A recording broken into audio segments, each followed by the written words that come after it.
In the Wild West world of podcasting, there is one podcast that is authentic and genuine and continues to stand tall in its originality. Based on a passion for his guests, their work, and his love of podcasting, Derek Thomas and Monday Morning Critic Podcast get amazing, diverse, unique guests found nowhere else. They include Hall of Fame athletes, Academy Award winners, Golden Globe winners, Super Bowl champions, Emmy winners, award-winning authors, award-winning film score composers, directors, trailblazers, pioneers, and inventors. The variety and quality are endless. There is something for everyone. Derek Thomas is the hero you deserve. He's a silent guardian, a watchful protector. Welcome to Monday Morning Critic Podcast. Here is Derek Thomas. My mother's a little high-strung. The fact is, you'd be working for me. She can say anything she likes, but she can't fire you. I wouldn't be in your shoes if the sweet Lord Jesus come down and asked me himself. I don't need you. I don't want you. And I don't like you saying I'm rich. What are you doing? I'm trying to drive you to the store. You're speeding, I can see it. We only doing about 19 miles an hour. I like to go under the speed limit. But the speed limit's 35 here. Nothing came easy. Morning, Miss Daisy. You leave my flower bed alone. They didn't connect. I just love a house of pictures, Miss Daisy. I don't want you nosing through my things. They couldn't agree. You took the wrong turn at Opelika. Well, now, you took it with me, Miss Daisy. And you got the map. They wouldn't give in. Well, I'll help you to the door. Thank you, Hoke. I can help myself. Now, ain't just some back of the neck you look at while you going wherever you got to go. I'm a man. But from place to place, I ever tell you about the first time I leave the state of Georgia? When was that? A few minutes back. from season to season. It's not a Christmas present. Oh, no. Well, go on, open it up. Well, look at that. Ain't nobody never given me that book before, Miss Daisy. For 25 years, they shared each other's lives.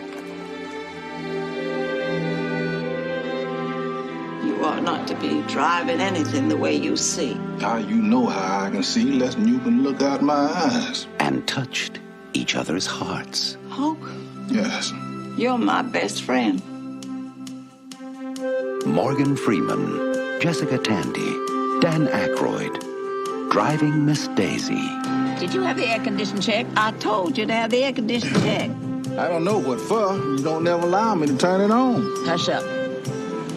Goodbye. Good luck. Good God. Welcome to Monday Morning Critic Podcast. This is episode 220. Thank you so much for listening today. If you want to get a hold of me quickly, my Twitter handle is MDMCritic. My Instagram handle is Monday Morning Critic or Monday Morning Critic Podcast. Facebook, you can find me at Monday Morning Critic Podcast. My website is mmcpodcast.com. My email is mondaymorningcritic@gmail.com.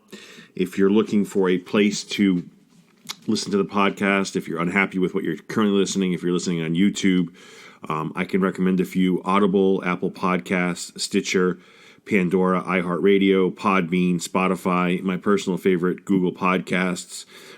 If you're so inclined, I would love a review at Apple Podcasts. I would really appreciate that. Today's guest is cinematographer Peter James. If you're curious as to the movies he's shot, I will just read you a few, and we go into these in the interview. 27 Dresses, Meet the Parents, Double Jeopardy, the very, very, very underrated My Life, Alive, the Academy Award winner, Driving Miss Daisy, Black Robe. I mean, that's just a little snippet of this man's filmography, which is incredible. I had a wonderful time talking with Peter. Peter lives in Sydney, Australia.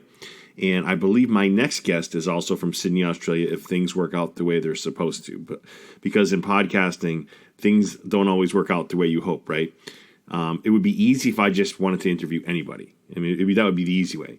But I couldn't do that because I only bring people on that I really am passionate about their work, passionate about their profession and what they've done to move me. So that's why I've asked them to be on my podcast. So if things work out like they're supposed to, I will have back-to-back guests from Sydney, Australia. What are the chances? So that's really kind of cool. And it's really cool on my end, just being able to interview people that I completely love, whose work I just really admire. And to have back-to-back guests like that is really awesome. I have 4 or 5 interviews saved up that I have not released yet. I'm still deciding on 2 if I'm going to release them or not. 1, I really wasn't happy with my questioning. It wasn't like inappropriate or bad. It was just, I don't know. I want my interviews to be very listenable, and I'm not sure on my end if that was the case. I also have another interview where when I do research, so not that you care, but the time required, right? You have to put time in I put time in for research. I mean, that's about 3 or 4 hours. Then, making the appointment, getting people on, the exchange, the communication, that probably collectively takes an hour. Just if you add up time it takes for emails to send things out. Then you have the editing. And there's about 3 or 4 other steps that I use. So think about all of that. The research alone being 4 hours. I had a guest who I really, really, I love his work. I love his music. And I'm going back and forth with whether I should release this interview only for this reason. I put so much time into researching for that interview. And, usually guests are told, I'm very honest with how long I do my interviews, right? I like to give a big picture, a full story to my listeners.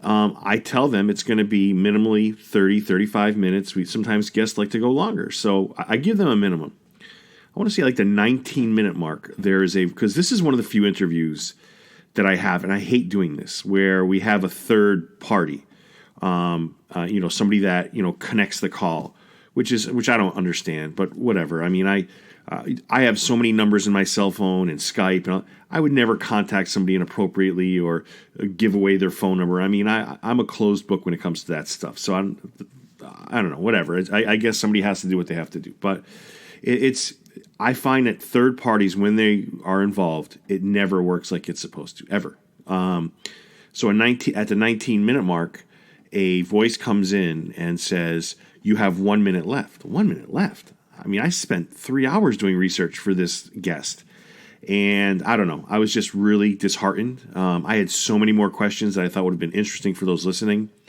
and I don't know. It left me bitter. It left me really bitter. So I'm going back and forth with whether I should release that interview. I don't know if it's pride or anger or both.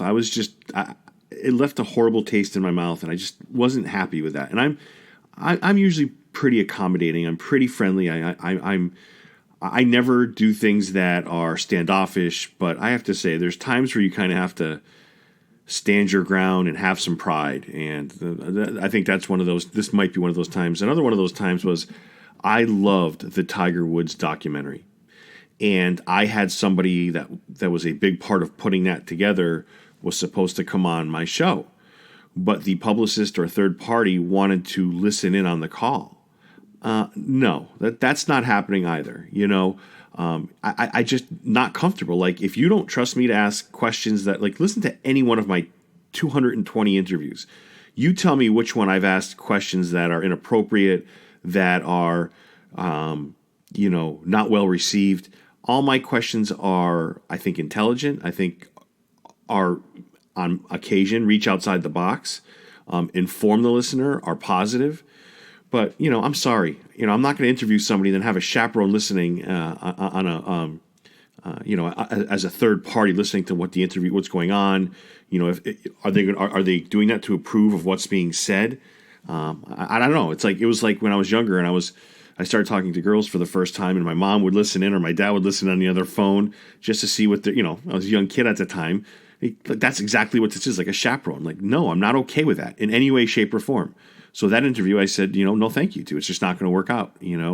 I believe that when somebody says yes to an interview, they trust me with not their reputation, but they trust me to deliver a good final product. And if you can't completely trust me, if you have to be on the other line, if you have to, cut interviews off, I wish I knew that beforehand, then I'm just not interested. I mean, and keep in mind, I loved the Tiger Woods documentary on HBO Max. Absolutely loved it. And I love the composer that, whether the one I told you about previously that I'm going back and forth with whether I should release it or not.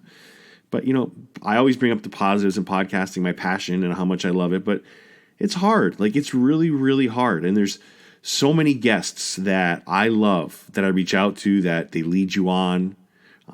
They say, oh, yes, contact me in February. Or this person will be... I had a guest from Queen's Gambit, huge guest, led me on for months. I've had tons of directors, other people, reach out. It's part of the game. It is what it is. And it sucks because I want to tell their story, right? And for those of you that have been following me for some time, when I tell a story, I do so from a place of passion and from the heart. So it comes across that way. I never ask gotcha questions. I never ask questions that really put people in an uncomfortable position. It's always, basically, thank you for your work. This is how it's moved me. Let's hear about your life and where you've gotten to. So, yeah, I don't get it. I think, either you're all in on an interview or you're not. And sometimes I wish it was as easy as paying for guests. But as I mentioned, that's not who I am. It's not what I do. A lot of podcasts in my category do. They pay for guests nonstop. And I know this is a fact because I have friends that have podcasts and they've had the same guests that other podcasts have had. And they said, well, I went on this podcast because they paid me $100 or they paid me $75. I can't do that. Every guest that I have has, agreed to come on out of the kindness of their heart. And I really appreciate that. But no more droning. I mean, and the reason I'm going through all this was somebody left me a very sweet comment on YouTube for my Dirk Benedict interview. Dirk Benedict was one of the actors in the A-Team. He played Face. It's a very popular interview. It was, I want to say it's almost like 100 interviews ago at this point. And he said, and the comment was basically, I don't know how you get these amazing guests, but for a little podcast, you get some of the best guests in podcasting or some of the best guests for it. It was just a very heartfelt compliment. I was really appreciative of that. And basically the person said, how do you do it? I mean, it is so much work. It is so much work. And on the other hand, I have guests like the one you're going to hear today, Peter James, who was maybe the most pleasure I have ever had in scheduling and getting somebody on the show. We had an original date, but I couldn't do it because I just had a baby, so we kind of have to balance things out. So Peter was kind enough to reschedule. He gave me all the time in the world. When I reached out to him, he'd come back to me. It was a dream to deal with Peter. It was a dream. And then when I interviewed him and I realized what kind of person he is, I mean, I wish I was in the business of making movies because I would want to work for somebody like Peter James. I would want to be around him. I would want to learn from him. I would want to, really kind of, absorb everything this man has to say and everything this man has done because he has a phenomenal career. I read you some of his IMDb. You're going to hear more stories from it in the interview, and I think you're going to really love it. I really wish all my guests were like Peter in the sense that they're good human beings. They're a pleasure to deal with. After the interview, they leave you with just a great feeling in your heart. That's why I love podcasting. It's people like that. It's not the people that want to sit in on an interview or cut me off. That's the ugliness. Or people that lead you on along the way. Yeah, that's the kind of stuff that's just not okay. That's just cruel. It's cruel and it's mean. For those, and I'm not saying I'm the only podcast that goes through that either. There's tons of podcasts that bust their ass for this. But I've been busting my ass for a good 5 or 6 years, and I'm trying to get better. I'm really trying to put a product out there that people love. So. And I do vent, so sorry about me openly venting like that. Maybe a little bit boring, so I apologize for that. Did just see a movie on Apple, before I get into the interview with Peter, did just see a movie on Apple Plus. It's called Palmer, starring Justin Timberlake. Really love this movie.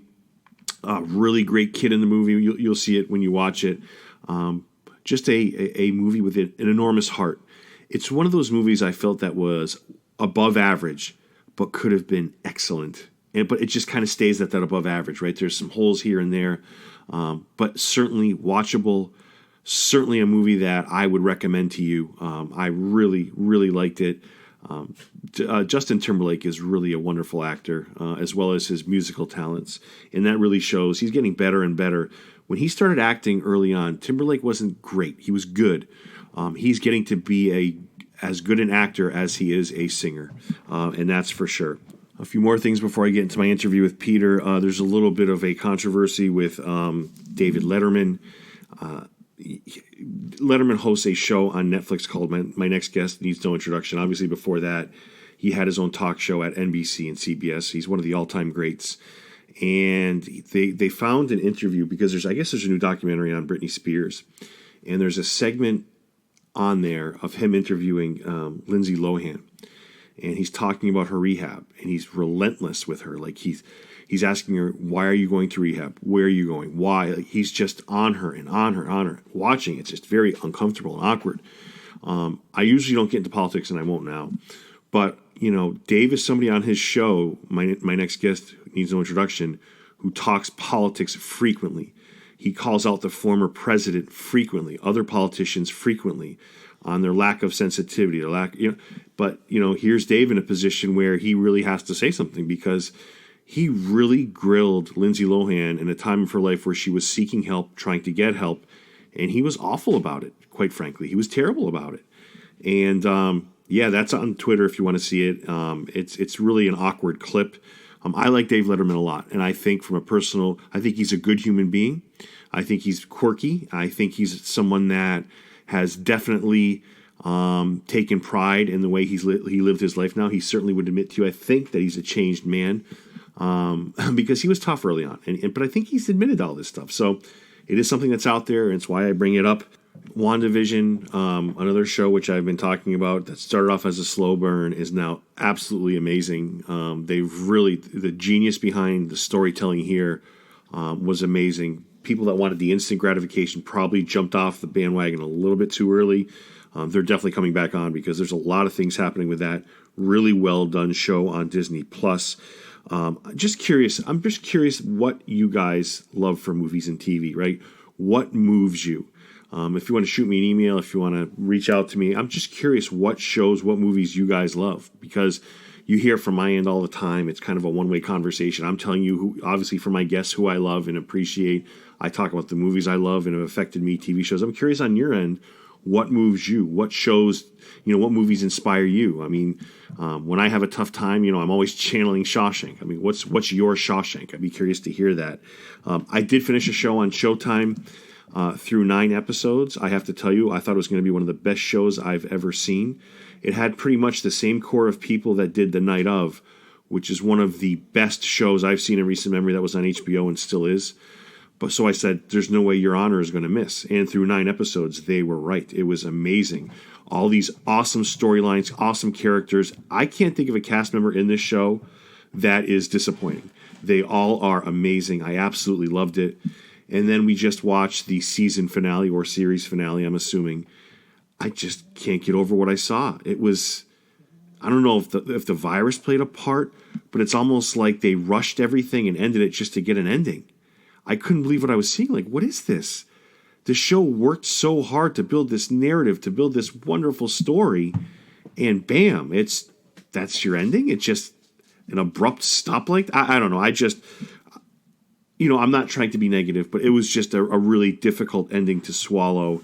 I would rather have them take their time, develop the story the way they wanted to, and maybe if this is how they wanted to end it, this is how they want to end it. But I'm going to tell you, it left a lot of people disappointed. It was not good. The ending was not good, especially considering the potential.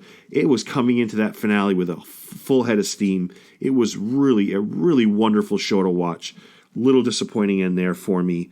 Finally, I just wanted to say thank you for letting me provide a platform and tell you about my passions and people that have really changed my life through movies and television, and letting me tell you all those things. And in some small way, if I've shined a light on an actor, a cinematographer, in this case, a composer, anybody that I've interviewed, an athlete that has changed my life, that their work has changed my life, in some small way, if I've shined a light on that and brought more attention to them, well-deserved attention, then I'm proud of that. I'm really enormously proud of that. And I'm proud that I have an avenue to really talk about my passions and my love and bring to you these wonderful people that have contributed to that and changed my life through that process. So I really thank you for that. And I really hope you enjoy these wonderful people that come on my show today. and in today's case, cinematographer Peter James.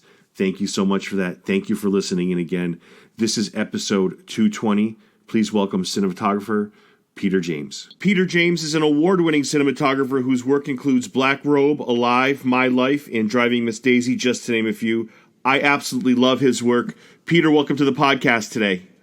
Oh, thanks so much for having me. Peter, I feel like I've interviewed quite a few cinematographers. I feel like over 50%, maybe 60% are native to Australia or New Zealand. I don't know if that's a coincidence or something that happens a lot, but I feel like many of the cinematographers I talk to are from one of those two places.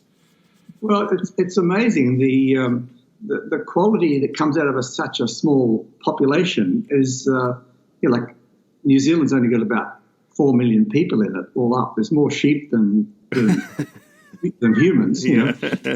And Australia's got about 23 million or something like that. So it's like New York on a busy day. So it's, but we do produce some very good cinematographers, which is wonderful. I think a lot of that is that we're a little bit competitive, and growing up, most of us had to do a bit of everything. Right. We had to be jacks of all trades. We all did commercials and documentaries and short films and etc. And the documentaries certainly made people, very well prepared for feature production and dramatic material, as well as television shows and so on, things like this, which we've got a pretty all-round background. Whereas I noticed in the old days, particularly, if you were a theatrical cinematographer in Hollywood, you didn't do anything else, basically. Right. All you did was theatricals, Yeah, and you got involved early. I want to say at age 15, you were involved with your love of movies rather quickly in life. Where it takes other people maybe twice that long to get involved in the craft that they love. I feel like you were involved rather early, Peter. Oh, it was amazing. I'm dyslexic, so it's sort of school was torture for me, even though I was always captain of my class and things like that. And they hadn't invented dyslexia in those days. So I was in a class with a lot of Greek and Italian and Maltese boys and who were learning English as a second language. And there was I born in Australia speaking English. And it was very strange, but they never ever really got on top of it. So, but nowadays kids get terrific help from for dyslexia, and what I heard that there's a lot of cinematographers are dyslexic, and it apparently helps you think in the third dimension very well. And there's an architectural firm in New York that only employs dyslexic draftsmen and architects because of that, because they think so well in the third dimension. So that's one advantage. It's I don't have any trouble reading plans or imagining and visualizing where the light should come from and things like that, or camera angles. That comes second nature to me. But the Australians are. Our society is very vibrant, the Australian Cinematographer Society, and has a lot of educational and mentoring programs. And we have educational evenings once a month and talks, and it's very active. And there's lots of awards and competitions and things. Which are, we put our work into it, and it's a very, very rewarding and very sharing group of people, which is fantastic. And I hate to word it this way, but in a weird way, your dyslexia, you mentioned, it kind of honed in on your other skills. And I feel like, I hate to say it this way, I want to say your dyslexia benefited you when it came to your career, but I almost feel that's a foolish way of phrasing it. But it certainly played a big part in the immense talent that you have, right? So, because you mentioned other people, I mean, I'm looking at a list of people here with dyslexia. I know that Tom Cruise has it, Steven Spielberg has it, Keira Knightley has it. So there must be a lot to that, because I feel like, it does focus in on other abilities that that, maybe, when somebody loses a sense of whether it's smell or hearing or sight, other senses get sharper. I don't know if that's the same analogy here, but I kind of get why you're so good at what you do.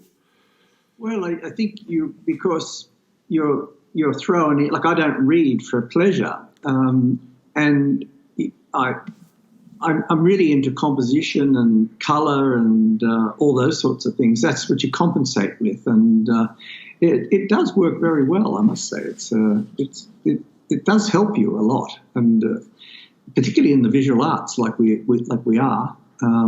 It's not the wrong way. It's not wrong to say it that way. I think you're very accurate. Yeah, and what I love about your life too is I have people on the show all the time, and most are very, very kind, and some people are very protective of what they learn, what they know. Not that they won't share it with others, but they're not so open with it. I feel like you are very open in sharing what you've learned on life's journey with other people. I feel that that's not a very common thing I see in people, but it's such a noble thing that I notice that I feel like you share a lot of what you've learned in your journey through cinematography and life in general. Oh, well, I love teaching. I really adore it. And for somebody who didn't finish high school, I teach a lot at the universities, and I mentor a lot of people, a lot of young cinematographers, and I try and push the production to let them come on set and to be, even if it's only for a couple of weeks. Or I had on Ladies in Black, I had a lot of women coming as trainees, and one who's an experienced cinematographer, Valinda, she came and followed me around in pre-production, which I thought was a wonderful thing to do, because most cinematographers don't get to see what another cinematographer does in pre-production. And that's where a lot of the work is done, and a lot of the problem solving and getting it all sorted out, so that when you are on set, you don't have any problems at all. I don't like to have to solve a problem on set. I like to have all the problems solved before we turn up, so we can spend time finalising the lighting and creating a very safe space for the actors to work in.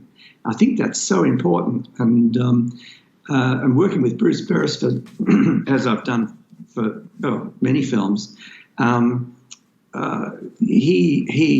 what he does. He really makes the actors feel comfortable, and of course they give their best work as a result. They really do a fantastic job.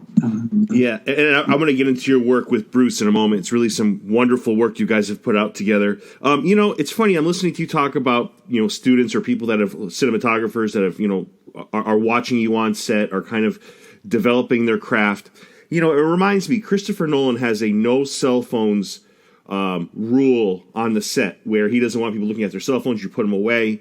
To me, that's a stunning that he had to create a rule against that, because I feel like if I had an opportunity where he was the director, I would be all ears and all eyes and just listening and absorbing everything this man had to say. Never mind looking at my stupid cell phone, So I think it's great when people are respect you so much, respect your work so much, that they really want to know about the craft. That speaks volumes, I think, about your work as well. Yeah, we generally on sets in Australia, you never see a cell phone. Yeah. The crew are told to put their cell phones away. They can look at them at lunchtime or whatever, but most of the time they're got to be. The only time they get it out if they're doing a calculation or doing something like that, something work related or operating a piece of equipment. Yeah, the rest of the time they're in their pocket. Yeah, and I've heard other cinematographers say they want to create a real safe space for their actors, so that's definitely a common sentiment. Let me ask you this. So when you teach, right, is there a common roadblock that people who want to become cinematographers run into? Is there a common thing that you see where it's a very difficult obstacle to overcome, or is everyone different in their own way as far as the issues that they have, things they do well, things they don't do well? I wouldn't know that, but I feel like there has to be always something where people struggle with whether it's the lighting or camera work or being able to see a vision for a set. Do you see something like that in your journey? Yeah, well, everybody's got their own talents, and not everybody has the same. Like some people are very good technically with equipment and programs and cabling and all that sort of stuff. Other people are hopeless at it. But they're also. I remember one girl. She was very vague and I thought, oh my gosh, this girl's away with the pixies, and she was hopeless with technical stuff. She'd get the boys to do all the technical things, but by God, when you saw her lighting was spectacular. It was like poetry, and she's gone on to become a really, really good cinematographer, and she really captured the moments, and so her skill wasn't plugging in cables and doing all the technical stuff, which, like, some of the guys are really onto all that stuff. They love it. The more technical it is, the better. But they're often not that great at doing something artistic, and or their compositions are slightly off, or it's just not there. Everybody's got their own talent, so and eventually they find a position where they're comfortable and do the sort of work that they're comfortable in. But the only thing I don't like is when people are not passionate. And to be in the film business, you have to be passionate. To be an actor, you've got to want to act more than you want to eat. And the same really goes for a cinematographer or a director or anybody, a writer. You've really got to want to do your craft rather than eat. And you've got to starve for it and work for it. And if you haven't got that perseverance and passion, then you're never going to make it. Oh, that is so well said. So well said, Peter. And I feel like that's something that you cannot teach somebody. Either you have that or you do not. You don't develop that. Either you're really passionate about what you do, it's there, or it's not there. It's very black or white, correct? Yeah, well, if it's just because your family's rich and they're sending you to a very good film school, that's not going to get you anywhere. Right. You have to be passionate. So speaking of passion, I am dying to get into your filmography here, but I wanted to ask you a few questions before we got into that. Have you ever been, as you're shooting a movie, have you ever been so taken back by a performance of an actor, you almost, I don't want to say lose yourself or forget, has there ever been a performance that has dropped your jaw behind the camera? I'm sure there's been many, but has there ever one in particular that stays with you? Well, yes, there are many, and that's the great joy of being a cinematographer, standing next to the camera or looking through the camera and seeing this spectacular performance. That it's such a privilege to witness that.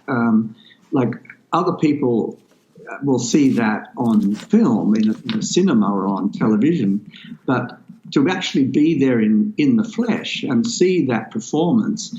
I remember years ago when I was filming the Ibsen play The Wild Duck, we had Liv Ullmann and Jeremy Irons playing the roles, and Liv gave a performance which was absolutely stunning, and at the end of it I was crying, and she hardly had any words, and you just felt the tears rolling down your cheeks standing next to the camera. And it's about when her husband has rejected her and he's berating her, but you see the love that she has for this man. And as she looks away from him, I just about lost it. It was such a great performance. And,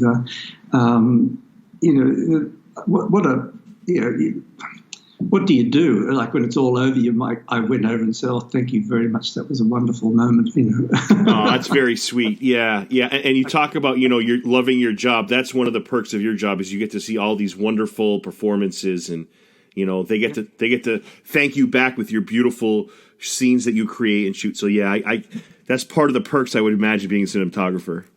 Oh, it was just so wonderful. Like it was if you're in the theater, you would applaud, Right. But, you can't, obviously, because they're shooting and your camera's rolling, and you can't break the moment by doing that. But there's been several like that with Jessica Tandy and Morgan Freeman and so many good actors that it's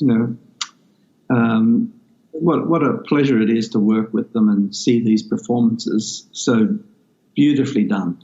Yeah, and you mentioned Bruce Beresford earlier, who did direct Driving Miss Daisy. For those of you that are listening, just you guys have this wonderful friendship, wonderful rapport. You guys make, excuse the expression, but you guys make one hell of a team. I love your work. The two of you make a great team. Yeah, we've done over a dozen films together, and it's like really been a wonderful. Our first film was Driving Miss Daisy, believe it or not, and Bruce is a wonderful director. He certainly gets fantastic performances, and you probably hate me saying this, but I think with women he gets unbelievable performances. I don't know what it is, but the ladies really respond to his direction for some reason or other. It's his work with them is fantastic, and but all his actors give great performances, and again, it's a very safe place on set. And Bruce likes to do films that sort of elevate the human condition. There are films where people are being given a bad situation or something goes wrong, and people deal with it in the best way they can. And they're not sort of vigilante films or shoot 'em ups or things like that. They're very positive message films, and I love making films like that. That's a real joy for me to do that. They're just good stories. They're just damn good stories to tell. Yeah, they're absolutely wonderful. And for those listening, Driving Miss Daisy did win the Academy Award that year. That movie beat out Born on the 4th of July, Dead Poets Society, Field of Dreams, and My Left Foot. I don't think there have been 5 better movies in one category that I've ever seen. I mean, that is a tough bracket. And to beat those movies out speaks very highly of the movie and your work. Well, all those other films were fantastic films. Yep. Like really, any one of them could have won the Oscar that year. We were completely surprised, and neither Bruce nor I were nominated, so we didn't think much of it. We were still. We just finished a film, Mr. Johnson, in Africa, and we were watching rushes in Wardour Street in London because we didn't have any rushes in Africa. We shot in Nigeria, and we had to watch all the rushes. Talk about depressing, watching a whole film's worth of rushes in over a week, knowing that you can't do anything to change it. Like the next day, or if there was something wrong with something, you just couldn't change it. So we just shot the whole film blind, basically. They would send me some 3-frame clips to look at through a magnifying glass, but that's not the same as seeing your work. Anyway, and we found out that one had won the Oscar, which was really quite startling. Yeah, and you bring me to my next question, something you just said. I have to say, I have a love-hate relationship with the Academy Awards. I mean, at one point they were thinking of doing away with cinematography as a category. I was irate at that. But I can't, the math for me doesn't add up. The fact that you, and I know you, the two of you do movies because you're clearly passionate, but the fact that each of you was not nominated, it doesn't add up for me. It makes no sense. And this is why at times I loathe the Academy, because it doesn't add up. Yes, Jessica Tandy deserved the award she received, and the other nominees deserved it. But you and Bruce really, really deserved a nomination for much of your work, specifically Driving Miss Daisy. Well, that's very nice of you to say that. But, like Billy Crystal said that on the night, this must have been the film that directed itself, which was, I thought, very, very clever line to come up with. Yeah. And, Bruce at least should have been nominated for, absolutely, and Alfred Urie's script, or Alfred won, I think. is a brilliant script. But Bruce worked a lot with Alfred on his script too. You know, he's involved everywhere, and yes. Well, that's just the luck of the draw. You know, like I think films like Black Robe probably in some ways is better work from my point of view. And Bruce got some amazing performances out of actors who most of them had never acted really very much at all. And he's done that on several films. Mr. Johnson in Africa, half the people on that film, there's only about 3 or 4 actors in the film. The rest were just people off the street. Yeah, that is so well said, and I am excited to talk about Black Robe. But yeah, I really felt Driving Miss Daisy holds up. It's it's beautifully shot, all to your credit. I have to say though, it's close, but my slight favorite of your work, and I love a lot of your work, is My Life. I feel it's underrated. I feel it's one of the most powerful movies ever shot, ever made. It's been a while since I watched it. I own it, but it's been a little bit. I mean, there was a puddle of tears, I think, Peter, on the floor. I mean, and it's so beautifully shot. Hang Nor from The Killing Fields is so phenomenal in that. So is Michael Keaton, and on and on. Well, Michael Keaton was fantastic in it. He was hard work in it, but he's the shaving scene where he teaches his baby how to shave is one of the funniest little pieces to camera, you know, it's a wonderful script, and Joel Rudin wrote and directed that film. And I remember we shot it at Sony in Los Angeles, and I was leaving the studio one night, and there was Catholic church up on one of the main streets, and the lights were on, and there was cars everywhere. I thought, oh God, what's going on in there? And I went in to have a listen, and sat in the back seat, and there was a Redemptorist mission going on for Catholics who know what Redemptorists are about. They're usually hellfire and brimstone sort of guys, but this was sort of a new take on it, and he was talking about Elizabeth Kubler-Ross and the stages of grief. And so I grabbed an envelope in the pew and started to write down these things, and I went back home and I broke the script down into the stages of grief, and came to work the next morning and showed it to Bruce. And he said, oh, my goodness, he said, I wasn't aware that I had done that, you know. And so that was a big motivational thing for me. And I always break a script down, you know, when I read it. Like Miss Daisy was broken down, not into the years when they get new Cadillacs, which is, that's when all the art direction changes and the wardrobe changes, etc., and the look of the exteriors all changed, and that's the normal thing to do. But what I broke it down in was the emotional thing, because really photography equals emotion, and it must equal emotion. And I broke it down like when Adela dies, there's no more smoke in the house. It's like the spirit of the house is gone. And then when Hope drives her to the Martin Luther King dinner, we go from white pro-miss to black pro-miss. And then towards the end, when they're in the nursing home, or before she goes to the nursing home, there's no diffusion whatsoever. Because at the start of the film, there was I had pink chiffon nets and white pro-mists and smoke in the house. And Dick Zennick said at the first day's rushes, is it always going to be this foggy, Bruce? And Bruce said, oh, no, he's got a plan. Don't worry. It'll all work out, you know. And so Bruce, backs me up in these. I run all this past him. But what it did is it made Jessica look 20 years younger and made Morgan look younger. And then as they get older, the makeup and the wigs change. There were 27 wigs on that show, and there's only about 3 actors, you know. And there were a lot of wigs and makeup. It was a big job for the makeup people. So you're working in with them and helping them create the look. that's really part of the job. And every film has got a different breakdown.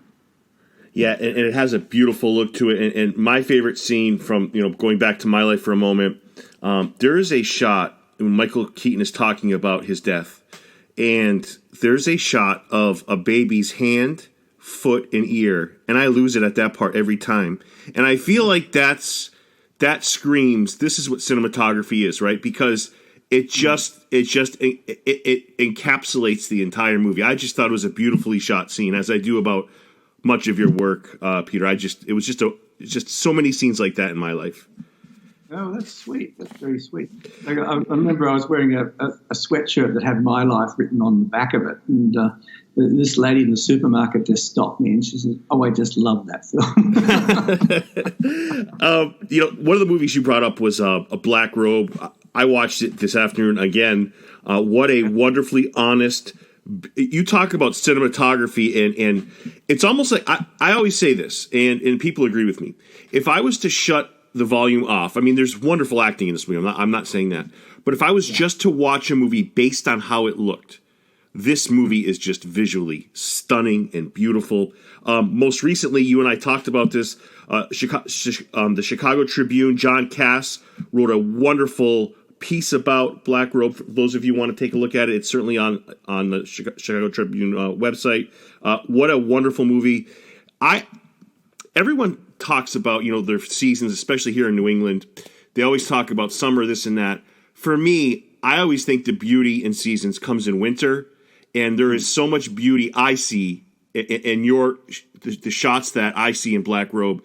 There was just, I don't know, it may come across as bleak because it's winter, it's windy, it's just coming down, but I just saw so much beauty in that, the landscapes, just beautiful work on your part, Peter. Well, it was a wonderful film to make, and it's a great story, a beautiful script by Brian Moore, and a fantastic cast that was very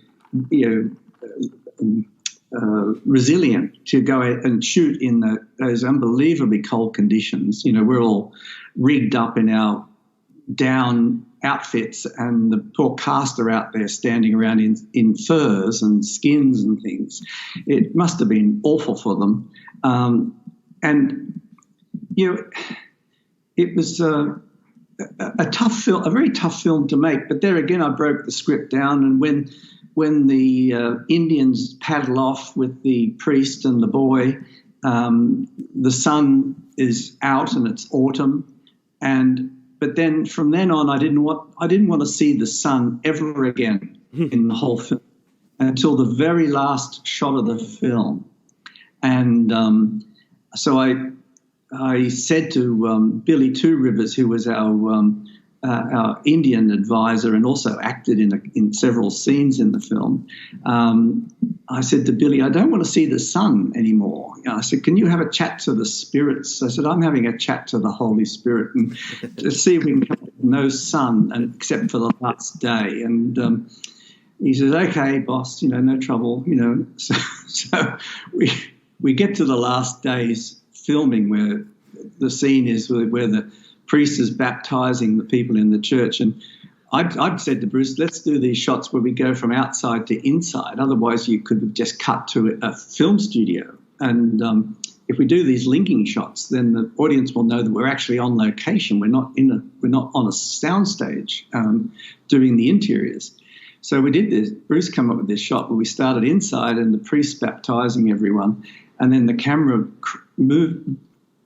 cranes outside and goes up, and the sun is behind a cross that's there, and it's snowing. I had potato flake in a fan coming down as snow, so it was like a devil's carnival. It was a beautiful scene, and some Indians come into the church and the rest walk away, and that's the end frame of the film.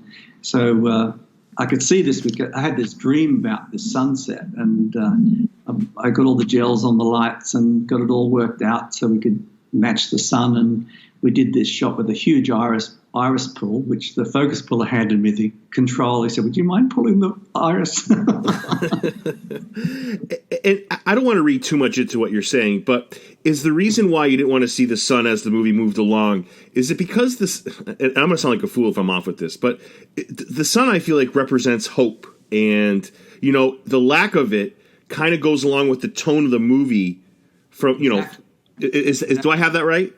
Yeah, it's a metaphor. Yeah, right. It's for really a lack of hope, and it's very bleak, and like all the filtration I did in camera, like the twilights, I put magenta and half 81 EF and a 10 magenta in the camera, so it was bluer and pinker, so it's got a feeling of twilight and cold. And the night scenes were all everything was done in camera. As it got colder, I was putting 82B filters in the slot. 82A, 82B, 82C, making it go bluer and bluer as the film went on, and it comes out of the camera pretty much the way we shot it. It was. Real old days, real old school sort of shooting, but and one camera basically the entire time. We had a terrific second unit. Andre Fleurin did the second unit, and we've worked together on many films with Bruce, and he did some spectacular shots of canoes paddling in the vast wilderness, which are combined with George Delarue's score, which is so spectacular. The music alone is unbelievable. I screened this for Alan Davio, asked me to screen it in Pasadena at the film school, and after he saw it, he said, "My God, I've never seen this film." He said, "This film could be re-released tomorrow." I said, "Yeah, I know. It's as relevant today as it ever was, and it's truly a classic. It's the wardrobe. There's no sort of Beverly Hills hairstyles in it. It's absolutely, classical. And the production design by Herbert Pinter, he worked with McGill University with the anthropologists there and worked out how these Indians built their buildings and all that sort of stuff, and he built them exactly like that. In fact, the national parks went and remade some of their Indian palisades and so on in the way that these the research had come up with. So it's a very important film. Yeah, and a couple things here. The movie receives a lot of kudos on its portrayal of Native Americans, how accurate it is, how authentic and genuine it is. And you mentioned something else, and my wife was watching it for the first time. She hadn't seen it before. She didn't know what year the movie was released. And I feel like that's a compliment to, the movie doesn't look dated. It looks real. So, yeah, it both in content and look, this movie ages really, really well. Yeah, it ages. Like even the cinematography is not aged, I don't think. No, not at all. Usually the music dates things, but the music is not dated at all. It could have been written yesterday, that score. And, of course, the wardrobe, like Rennie April's wardrobe, her design is so classic. It's, the research they did, and nearly all those costumes are hand-stitched with raw gut. It's unbelievable. When you went into the wardrobe department, it was like going back in time. It was just fantastic place to see them dyeing using blueberries and raspberries, and they were using all authentic materials. It was fantastic, absolutely fantastic work. Yeah, pieces of this movie. I think this movie shot better, but it reminded me a bit of Jeremiah Johnson, the rawness, but I feel like this is much more of a thorough, different time period, but I absolutely loved it. I wanted to touch a little bit on Alive. 1993 was a heck of a year for you. You had Alive, you had My Life. Talk a little bit about Alive, just a wonderful movie that really relies on that good camera work, those beautiful shots. You know, it's a tough movie to watch, but again, as a cinematographer, you really serve it up for the viewer. Well, they didn't want to make it into a horror film. There had been a version of it done in Mexico years before, which was pretty gross, and Disney didn't want to go down that road, and Frank Marshall wanted it, to give it a positive spin, and it was a good way to do it. And working with Kathy Kennedy and Frank Marshall was an absolute treat. What wonderful people they are. They just, gosh, they're just, superb people to work with, and so clever, with the calls and the judgments that they made under extremely difficult conditions on top of mountains. And I still think the plane crash at the opening of the scene is one of the best plane crashes ever shot. It really is quite spectacular. And in the old days, it was all old ILM models and things like that too. It was done, and most of it we did in camera. A lot of the stuff there was as much as we could, and it was a tough film to shoot at altitude, and we went up to as far as 14,000 feet, and it was hard going working on a glacier, and a lot of young guys who were brought up on that film, it was a very impressionable film for them. When they find out that I shot it, they say, "Oh my God, that changed my life." That film, that was a big deal. And when I saw that at that time of my life, it was very, it was had a big effect on me. And I feel like even today, that movie's still talked about quite often, Peter. And it's a common theme, I feel like, with all of your films. And I have to say, we talk about Alive, we talk about Black Robe. But you know what? I always feel like comedies are underrated. Never mind cinematographers who do a wonderful job with comedies, as you did in Meet the Parents. It's one of the last great comedies. Like, I feel like comedies themselves are so disrespected. Never mind a cinematographer's work in a comedy. Just a really fun movie. A lot of great scenes that talk about a movie that people still talk about. We can't get a bigger difference between Black Robe to a movie like this. But shooting a movie like this has to be a lot of fun for you.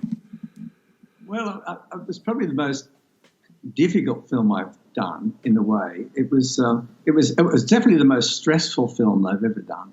A big cast, big name cast, and shooting in New York in autumn into winter. Well, it was actually winter, so they had to put autumn leaves on all the trees. All the autumn scenes are fake. Wow. I know. It was a big deal. The poor art department, that was really tough. Anyway, it was a very stressful film to make. But you've got to, it has to be funny. And it is. It's a very funny film. Like, it's when I read the script, I just couldn't stop laughing. I thought, this is really a big responsibility to, it's one thing turning the pages and having a good laugh, and it's quite another thing to pull it off and make it into the big box office that it was. And it was a big job. It was great. It was hard work, but very rewarding to see it finished, I must say. And it was well edited. They picked the right moments. Coverage was important. I always made sure I had a sort of a really good two-shot, or at least a medium shot that was very funny. Often the two shots are funnier than the close-ups. In drama, it's the other way around. The close-ups are what you go for, but in comedy, it's seeing the action and reaction, the interaction. That's very important. And in a film like Diabolique, where we had Isabella Gianni and Sharon Stone, I said to the director, I think it's to Jeremiah Chechik, I said, it's great if in the two shots when you see these two women together. But the problem was they were being lit totally separately and differently. Isabel isn't playing an ex-nun, And I wanted to look like she was being lit from inside. I wanted like she swallowed a light bulb. I wanted her to glow. And Sharon, I wanted her to look like a movie star, like Harrell had photographed her, and with a high key and the short nose shadow and all that sort of stuff, because she's got the most beautiful bone structure and face. Like she's so easy to photograph. It's not funny. She's the best. I've done two with her, and but they were both had to get. So I had to cut Isabel's light off Sharon and keep Sharon's light off Isabel. So that was like doing Vanity Fair covers every day. That was about the hardest I've ever worked, lighting wise. And that's a beautiful film too. Yeah, for sure. And Jeremiah Cheshire has been on the show. He directed Christmas Vacation. He's a wonderful man. He was one of my very first guests. He was really kind to give me his time, like you are here. Yeah. We worked in Canada together in commercials, and we did some of the best stuff there. That's where we met, and he was just a joy to work with. We had a ball, and he's got a great eye. He's a photographer in his own right, and he came to it from photography, and he's a brilliant guy to be with and to travel with, and we hung out in the Canadian wilderness together. It was just a joy. Yeah. Yeah. And I thank you for all this time. I have two more questions, and I'll let you go. Thank you so much for all this time. It's so appreciated. I was not ready for you to tell me that Meet the Parents was that difficult. I would never have guessed that. Still the most difficult film. Yeah. I would never, not that I think you're, yeah. Very difficult film. Do actors ever tell you that they don't like the way they're being shot or give you unsolicited advice? Does that ever happen? No, I've never had anybody come to me and say, I don't like the way I look. Often they've got their makeup people in dailies watching to make sure that they look a certain way. One actress said, I can only look left to right. I can't look right to left because of something that another cameraman had told her about, and so on. So you get that sort of direction. One actor said, "Oh, you're not going to turn that backlight on, are you?" And I said, "Definitely not, sir." because his hair was thinning and he didn't want to have a backlight. Well, that's fair enough, It didn't. The scene could be done without it.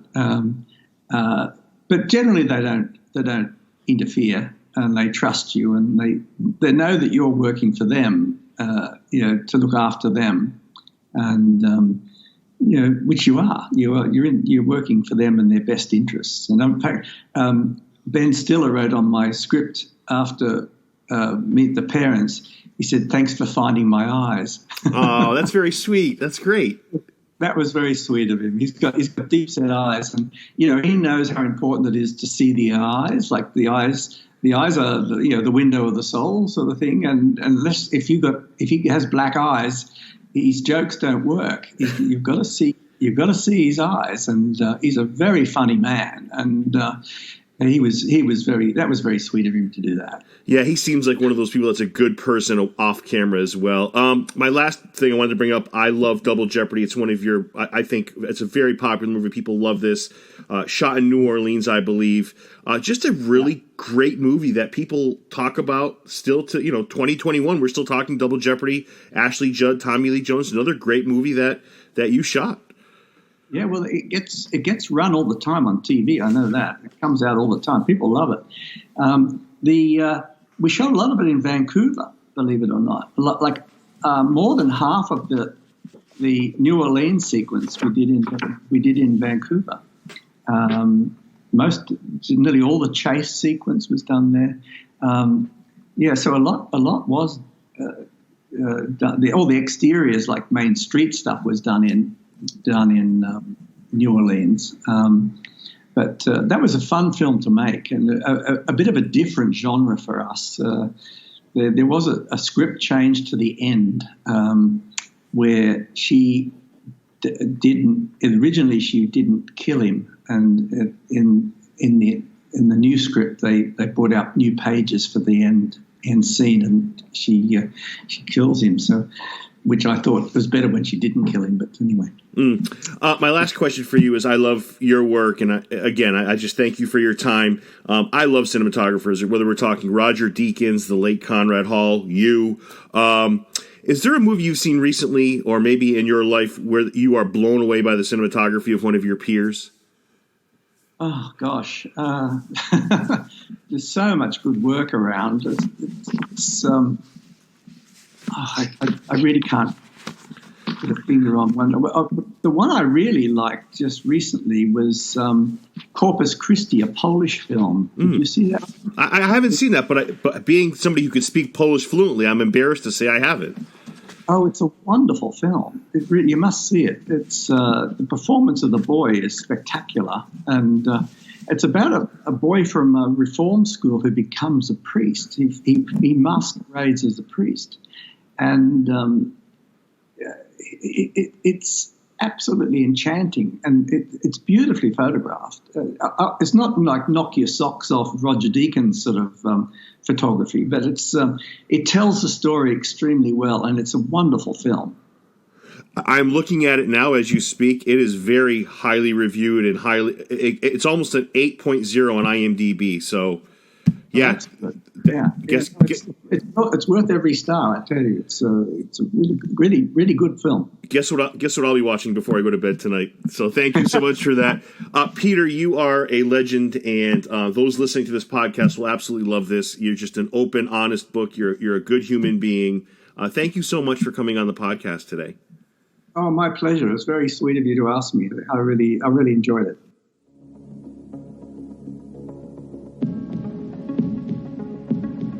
That's the heart. Where? There, you see. Do you want to know the baby's sex? Yeah. Right? Yeah. You have a son. A beautiful, healthy-looking son.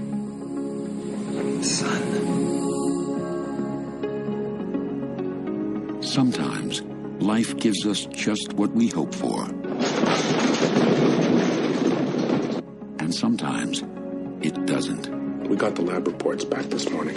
There's been no reduction in tumor size or density. I'm sorry, Bob, you don't have a lot of time left. I spoke with Robin yesterday about that Chinese healer. Mr. Jones? Look, just so you know, I'm looking for a miracle here, so... You believe in miracles? And well, if this works...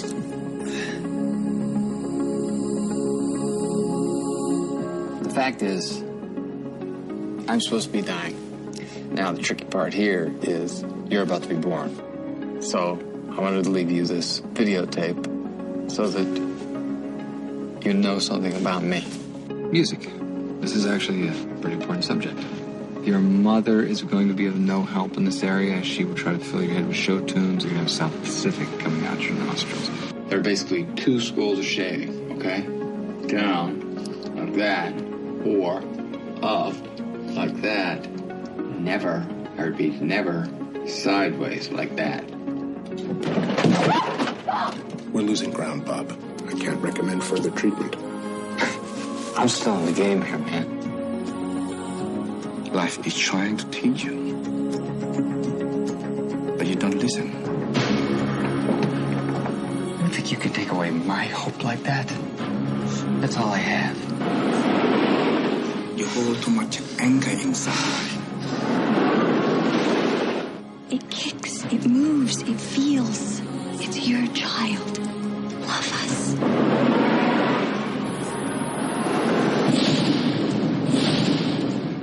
Don't let me die, Gil.